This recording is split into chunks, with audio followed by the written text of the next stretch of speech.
Sur une superficie de 380 hectares, la forêt classée de Wedo est une véritable source d'approvisionnement en bois pour les communes d'Abomey-Calavi, Cotonou et les localités environnantes. Le projet Rédissé est le projet de préparation et de réponse à la Covid-19 PPRC sous la houlette du ministère de la Santé avec l'appui du comité intervillageois de cogestion ont organisé une campagne de reboisement compensatoire de 2 hectares avec 500 000 plants d'arbres pour atténuer les effets néfastes de certaines activités des projets PPRC et Rédissé. Ce qui inclut également la sensibilisation des acteurs du système de la santé à entretenir les arbres existants. Cette activité s'est tenue ce mardi 9 mai 2023 au sein de la forêt classée de Wedo et est marquée par la présence des acteurs politico-administratifs. Le présent reboisement compensatoire de 5000 arbres à croissance rapide, incluant des essences autochtones à fort potentiel socio-économique, a été décidé. Et la Direction générale des eaux, forêts et chasses a identifié ce site d'accueil de 2 hectares dans l'arrondissement de Wedo à Abomey-Calavi pour nous accompagner. Les espèces d'arbres choisis ayant également un fort potentiel de séquestration de carbone, leur plantation contribuera à l'atténuation des effets des changements climatiques avec les impacts positifs significatifs sur la santé humaine. La forêt de Wedo joue un rôle de poumon vert pour les communes d'Abomey-Calavi, de Cotonou, de Ouida et pourquoi pas Alada aussi qui n'est pas loin de nous. Cette forêt a pour spécialité les acacias. Aujourd'hui, Wedo arrive à desservir presque beaucoup de nos boulangeries, les foyers de Cotonou, d'Abomey-Calavi, parce que c'est nous qui leur livrons le bois.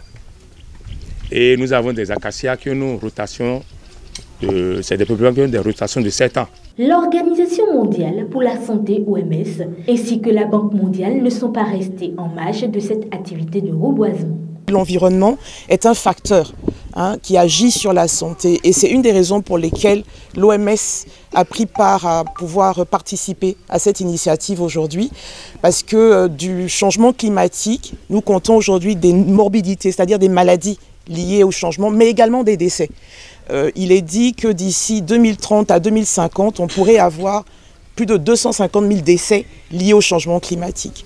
En participant à ce reboisement, c'est notre façon à nous de soutenir la prévention, non seulement des maladies, mais également des décès liés au changement climatique. Cette activité fort simple réunit tout le monde, surtout les populations, les communautés, et note l'engagement surtout de la Banque mondiale à pouvoir accompagner le Bénin dans toute activité qui permettra donc de préserver l'environnement. Préservant l'environnement, préserve aussi donc la santé de la population.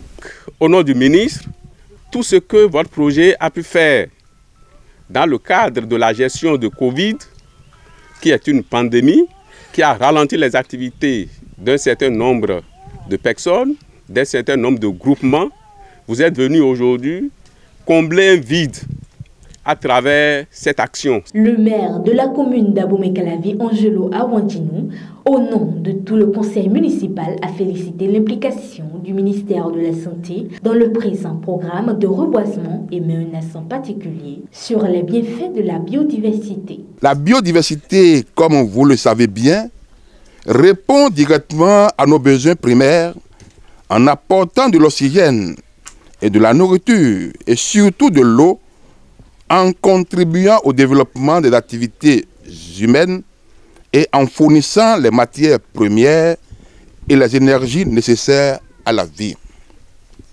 Ainsi, l'action de ce matin est salutaire, portant sur la plantation de